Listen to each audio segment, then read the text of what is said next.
Dear learners, in this session we are going to discuss complete and bipartite graphs briefly. Certain types of graphs play prominent roles in graph theory. A complete graph is a simple graph in which any two vertices are adjacent. A graph is bipartite if its vertex set can be partitioned into two subsets x and y so that every edge has one end in x and the other end in y. Such a partition of x comma y is called a bipartition of the graph, and x and y are its paths. We denote a bipartite graph G with the bipartition x comma y by G of x comma y if G of x comma y is simple and every vertex in x is joined to every vertex in y. Then G is called a complete bipartite graph. If G of x comma y is complete with cardinality of x is equal to r and cardinality of y is equal to s, then G of x comma y is denoted by k suffix r comma s. A star is a complete bipartite graph G of x comma y with cardinality of x is equal to 1 or cardinality of y is equal to 1. Let us now see the construction of the complete graph. So, you can see that the vertex, single vertex here is k1. So, the construction starts with the vertex first. So, if it is k1, take a single vertex. So, there are no other edges that you can connect to, there are no other vertices here. So, it stands alone as a single vertex and therefore, k1 is an isolated vertex. Now, we come to k2. k2 has two vertices. So, v1 and v2, and by the property of the complete graph, you have to connect every single vertex with an edge. Therefore, v1 and v2 are being connected by an edge here. So, this is k2. Now, come to k3, you have three vertices v1, v2 and v3. All the three have been connected by an edge according to the property of the complete graph, and therefore, this is k1, k2, k3. k4 means there is going to be four vertices 1, 2, 3 and 4, v1, v2, v3, v4. Again, you have to connect every single vertex to another with an edge. Therefore, you connect v1 and v2, then v1 with v3 and then v1 with v4. So, you have to fix a vertex first and then go on to connect it with the other three vertices here. The same goes for v2. In v2, you fix v2 and then go on to connect it with the other three vertices. But then v1 is already connected because when we did for v1, v2 edge already exists. Therefore, you only have to connect it to v3 and v4. And finally, when you come to v3, v2, v3 already exists, v1, v3 already exists, you only have to connect it to v4.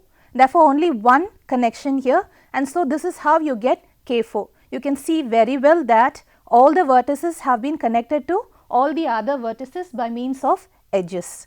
Now, k5, in the similar process, you draw 5 vertices v1, v2, v3, v4 and v5. Finally, you fix v1. So, v1, v2, v1, v3, v1, v4, v1, v5. Now that we have connected all these 4 vertices, you come to v2. v2 means when you are coming to v2, v1, v2 is already existing, this edge already exists, and therefore, you only have to connect it to v2, v3, v2, v4 and v2, v5. The rest are already done. Similarly, for v3, when you come to v3, you see that v1, v3 is already connected and v1, v2 is already connected. So, you just have to connect it to v3, v4 and v3, v5. You should pay attention to this pattern that is evolving here because it plays an important role later. Then finally, when you come to v4, v4 you only have to connect it to v5 because all the other vertices are done. So, v4, v5, v3, v4 is already done, v2, v4 is already done, v1, v4 is already done, and therefore, finally, with v4 you only have to connect it to v5, and similarly for v5 you do not have to connect it to any other vertex because all the other in the process that we followed, all the other vertices were connected. Therefore, this is how you arrive at k5, which is the complete graph with 5 vertices. Let us go on to k6. I think you can do it as an exercise on your own, but still let me elaborate. you have V1, V2, V3, V4, V5 and V6, which is 6 vertices, and after this you just start the similar pattern. You start with V1 connected to every other vertex. So, V1, V2, V1, V3, V1, V4, V1, V5, V1, V6. So, when it is case 6, you are starting with V1 and connecting it to 5 other vertices. When you come to V2, V1, V2 is already done, and therefore, you only have to connect it to 4 other vertices. Therefore, V2, V3, V2, V4, V2, V5, V2, V6. When you come to V3, V2, V3 is already done, V1, V3 is already done, and therefore, you just have to connect it to V3, V4, V3, V5 and V3, V6. Continue this process until we reach at V5, V6, and therefore, from this process you arrive at case 6. So, which is the complete graph with 6 vertices. You can do this for n number of vertices, in which a kn means there will be, you will have to do n minus 1 connections first and then n minus 2 connections later on, and so on and so forth. So, this is how you construct a complete graph. Let us now see the degree of Kn. So, Kn has the degree of V is n minus 1 for every vertex V belonging to Kn. You can see with K phi itself, you can see V1 here. So, you can see that there are 1, 2, 3 and 4 edges incident upon V1. Similarly, for V2 you can see that there are 1, 2, 3, 4 edges here, and likewise for all the other edges of K phi. You can check this behavior in case 6 as well. For V1 you can see that V1 has 1, 2, 3, 4, 5 edges incident upon V1, and on V2 also you can see 1, 2, 3, 4, 5 edges incident upon V2. You can check for all the other vertices in case 6 as well, and you can see that all the vertices have a degree 5. Here all the vertices will have degree 4. So, in general you can generalize it for Kn as the degree of V is equal to n minus 1. Of course, degree of V is equal to 0 for K1, because K1 is just an isolated vertex and it has no edges, and therefore, degree of V is equal to 0. For K2 you know that it is only a single edge, and therefore, the degree of V is 1, and K3 the degree of V is equal to 2, and so on and so forth. You can find that the degree of V is equal to n minus 1 for Kn. Now, let us now calculate the number of edges for Kn. We can find it out as n into n minus 1 by 2. In order to calculate the number of edges for Kn, you need to remember the process that we used. So, when we were constructing Kn, we started with V1 and then we drew edges from V1 to all the rest of the other vertices. And likewise, we started with we went on to V2 and then we connected it with edges to all the remaining other vertices, leaving out the actually already existing edge. So, V1, V2 we omitted, and the rest of the edges we connected. So, you can see that while doing the process itself as outlined, we were able to see that when you do for the first vertex, you have to connect it to for example, in K phi, if you take V1, you have to connect it to 4 other edges, 4 other vertices, therefore, creating 4 other edges. But when you come to V2, you only have to connect it to 3 other edges. So, one count is less. Similarly, for V3, you have to connect it to only 2 other vertices, and so on and so forth. And you can see that it is already reducing by 1 count every time you jump from one vertex to the other. This process only we are going to use here to calculate the number of edges of Kn. So, already we know edge set of K1 is 0 because it is an isolated vertex alone. For K2 it is 1, the cardinality for K3 is 3, you know that K3 is a triangle, and therefore, there are 3 edges, and for K4 there are 6 edges. Already this is done, but in general in order to calculate the number of edges in Kn, you first started with n minus 1 edges, and then 1 count is reduced, and therefore, n minus 2 edges when you go to V2, and then so on and so forth when you are continuously going on, and finally, you only have to connect to one edge. While outlining the process of constructing the Kn, you would have noticed this process happening, and therefore, this is n minus 1 plus n minus 2 so on up to 1. you just reverse it and see it becomes 1 plus 2 plus so on up to n minus 1. We are all familiar with the Gauss formula. We have to thank Gauss for that lovely formula, where Carl Friedrich Gauss says this: n in 1 plus 2 plus so on up to n minus 1 is equal to n into n minus 1 by 2. So, using that formula we can say that the number of edges in Kn is n into n minus 1 by 2. Now, we are done with the vertices, we are done with the edges, we have to go on to the sum of all the degrees. Here we will be using the fundamental theorem of graph theory. So, we know that the sum of the degrees of the vertices is twice the sum of the edges. We just found out that the sum of the edges is equal to n into n minus 1 by 2. The number of edges is n into n minus 1 by 2, and therefore, by the fundamental theorem of arithmetic, the sum of the degrees is twice the sum of edges. Therefore, twice n into n minus 1 by 2. So, calculating that, so 2 and 2 will get cancelled and you are left with n into n minus 1. Therefore, the sum of the degrees is equal to n into n minus 1.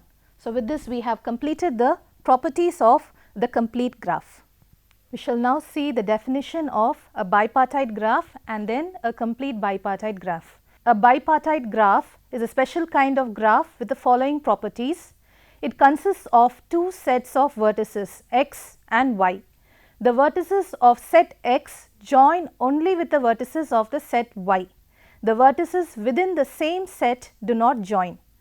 In addition to these properties, for a complete bipartite graph, in the vertex set x and y, every single vertex of x is connected to every other vertex in y.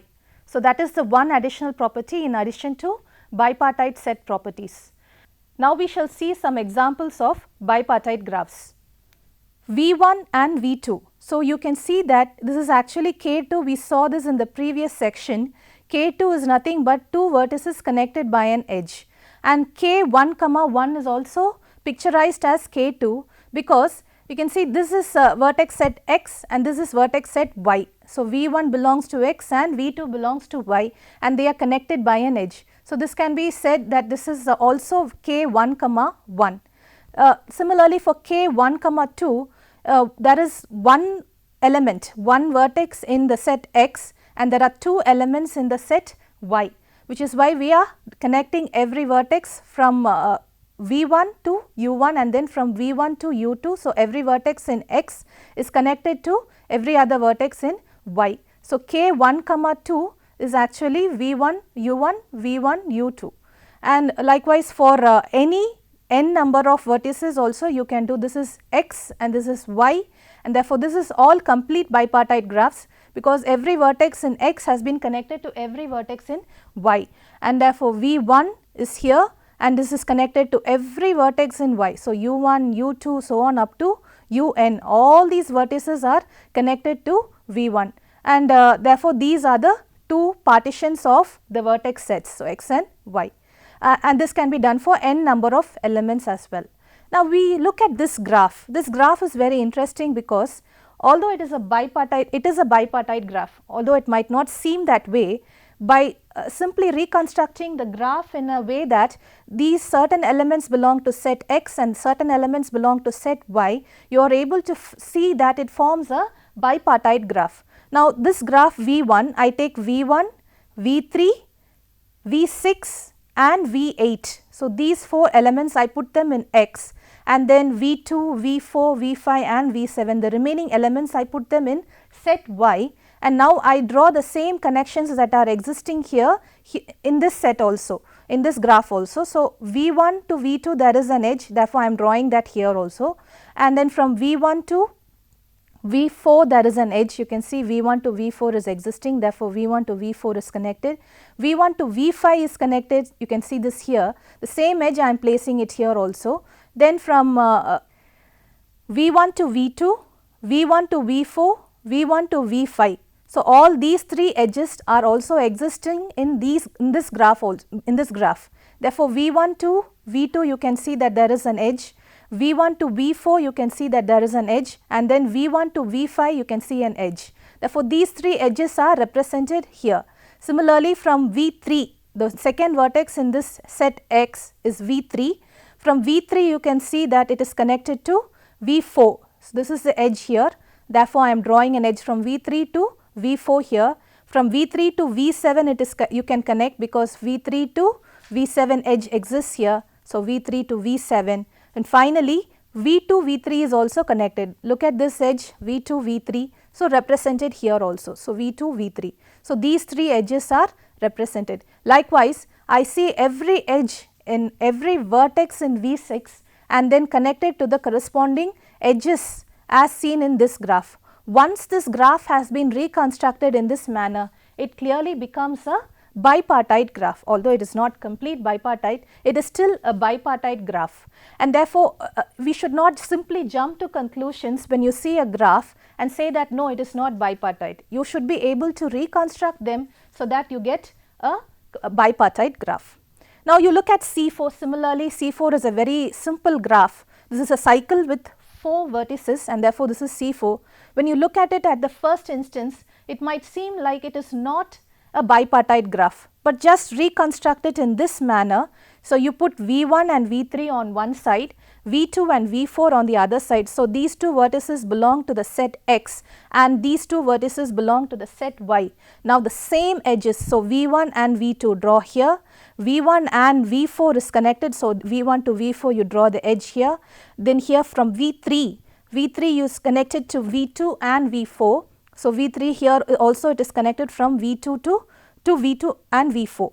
And now, when you look at this graph, it is clearly a bipartite graph. Therefore, C4 is isomorphic to K2, 2. So, this is a lovely example of how you can simply reconstruct an ordinary looking graph into a bipartite graph. So, now we shall see some properties of the complete bipartite graph. As you can see from the examples that we studied just now, that the notation for complete bipartite graph is K m comma n. So, m being the number of vertices in the vertex set X and n being the number of vertices in the vertex set Y. So, that is why it is represented as K m comma n. Now, you can see degree of u is equal to n and degree of v is equal to m. We will see that using these examples. Now, K1 comma 1 we know that it is equivalent to K2 and therefore, the degree v is equal to 1 and K2 comma 2 the degree is 2 because every other vertex is connected. Then K2 comma 3 you can look at this picture here. So, 2 comma 3 means that the X set has 2 vertices and the Y set has 3 vertices, that is why we say it as K2 comma 3, and you can see that every vertex in V1 is connected to these 3 vertices and therefore, the degree is 3 here, and for V2 also the degree is 3, but for every vertex in the set Y it is 2 because U1 has degree 2, U2 has degree 2 and U3 also has degree 2, and which is why you are able to say that degree of U is equal to n for all u belonging to X and degree of v is equal to m for all v belonging to y. I am sure that you understand this process, how this happens, because there are only 2 vertices, but the degree is 3. Here there are 3 vertices, but the degree is 2. So, the numbers get interchanged. So, degree u it is n and for degree v it is m for x and y sets respectively. Now, we go on to the number of edges for k m comma n. For edge set of k 1 comma 1 obviously there is only one edge and therefore, the cardinality is 1. For k 2 comma 2 there are 4 edges and therefore, it is 4. You can see the graph here k 2 comma 2 has got 4 edges, it is equivalent to the cycle C4 and therefore, there are 4 edges.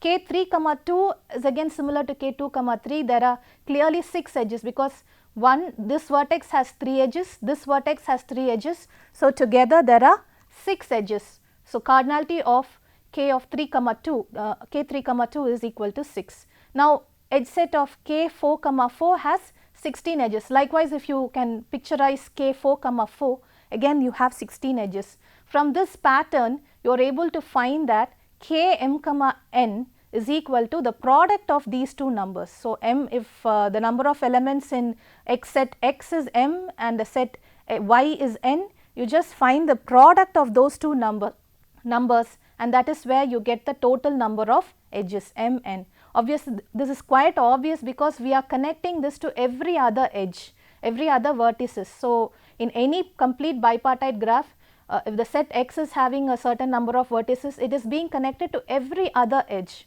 So, obviously, it is m into n, and that part of the formula is over. Now, we come on to the third one, which is sum of all the degrees. Again, we will be using the fundamental theorem of graph theory, that is the sum of all the degrees is twice the sum of the edges, and we just found out that the sum of the edges is mn, and therefore, the sum of the degrees of the vertices are twice mn. So, 2mn, this is the sum of all the degrees. So, that completes all the properties of a bipartite graph. Let us now see some results based on the bipartite graphs. Result: if G is a bipartite graph and the bipartition of G is x and y, then the sum of the degrees of V where V belongs to x is equal to the sum of the degree of V where V belongs to y. The proof: by induction on the number of edges, we denote the number of elements of x as cardinality of x. Suppose cardinality of x is equal to r and the cardinality of y is equal to s for some integers r and s where they are greater than 1. Note that the case where x or y has one vertex is trivial, as only one edge can be drawn. Take the subgraph of G, which consists of only the vertices of G. Now, we begin by induction. Add one edge from any vertex in x to any vertex in y.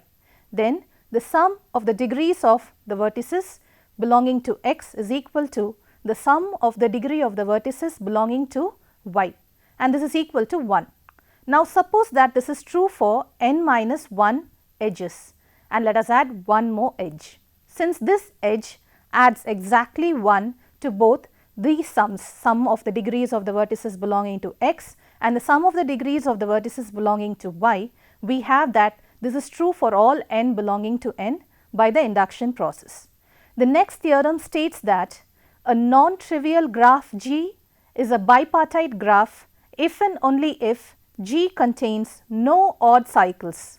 If G is bipartite with bipartition x, y of the vertices, then any cycle C has vertices that must alternately be in x and y.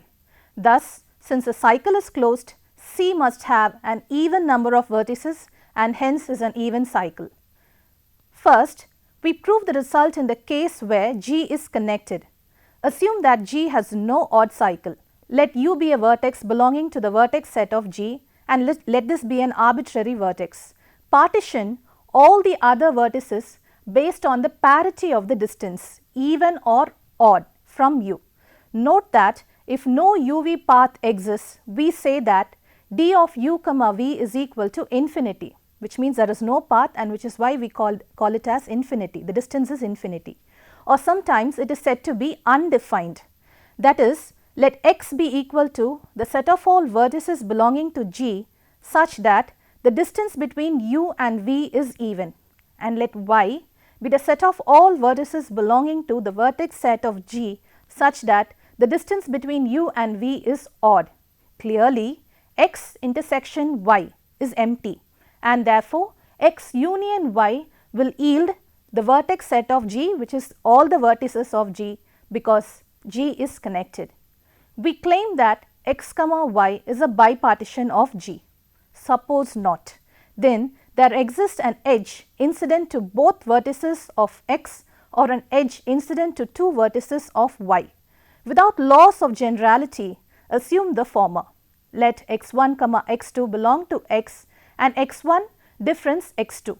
It follows that x1 belongs to x, which implies there exists some u x1 path p1 of even length, where x2 belongs to x, which implies there exists u x2 path of p2 of even length. Concatenate u x1 path p1, the edge x1 x2 and the x2 u path p2 to obtain a closed odd walk. If a graph contains an closed odd walk, then it contains an odd cycle. So, the graph must contain an odd cycle. This is a contradiction. Hence, it must be the case that x comma y is a valid bipartition, and therefore, G is bipartite. We shall see the definition of clique. A clique of G is a complete subgraph of G. A clique of G is a maximal clique of G if it is not properly contained in another clique of G. The complement of a complete graph. We shall now see the complement of a complete graph Kn. It is denoted by Kn bar, and this has n vertices and no edges. It is therefore called an empty graph of order n. Next, we shall see the definition of complete bipartite graphs. Bipartite graphs belong to a more general class of graphs. A graph G is called a k-partite graph if V of G can be partitioned into k subsets V1, V2, so on up to Vk. Once again, it is called a partite set such that if U comma V is an edge of G, then U and V belong to different partite sets. If in addition, every two vertices in different partite sets are joined by an edge, then G is a complete k-partite graph. So, just like bipartite, we have k-partite graphs. If cardinality of Vi is equal to Ni for 1 less than or equal to I less than or equal to k, that is I lies between 1 and k, then we denote this complete k-partite graph by Kn1, N2, so on up to Nk, where N1, N2, Nk are denoted as suffixes of k. The complete k-partite graph are also referred to as complete multipartite graphs. If Ni is equal to 1 for every I, where I lies between 1 and k, then Kn1, N2, so on up to Nk is the complete graph k suffix k. Complete two-partite graphs are thus complete bipartite graphs. Let us now see some examples. The following are some examples of complete multipartite graphs. You can see the graphs displayed on the screen and which are examples of multipartite graphs. Let us now move on to another graph which is a regular graph. Our regular graph G is one such that the degree of V is equal to k for all vertices belonging to G. A regular bipartite graph is defined as a regular graph means that every vertex has the same degree. This implies that using the bipartite property, the number of vertices in the set U is equal to W, again by it being bipartite and having vertices of equal degree implies that the graph is a regular bipartite graph. Let us see some results based on regular graphs. A result: a graph G is k regular if degree of V is equal to k for all vertices belonging to V. A regular graph is one that is k regular for some k. For example, the complete graph on n vertices is n minus 1 regular and the complete bipartite graph with k vertices in each part is k regular. The next theorem is, if G is a k regular bipartite graph with k greater than 0 and the bipartition of G is x and y, then the number of elements in x is equal to the number of elements in y. Let us see the proof. We observe that the sum of the degrees of V where V belongs to x is equal to k times the cardinality of x, and similarly for y, the sum of the degrees of the vertices in y is equal to k times the cardinality of y. By the previous lemma, this means that k times the cardinality of x is equal to k times the cardinality of y. The k and k get cancelled and you are left with cardinality of x is equal to cardinality of y. Now we are at the end of this session, so let us recall the concepts once again. In this session, first we have seen about complete and bipartite graphs with some properties and also some examples. Moreover, we had also seen about complete bipartite and regular graphs with example. Dear viewers, I hope that this session is fruitful for you. See you in the upcoming session of graph theory with more concepts. Thank you.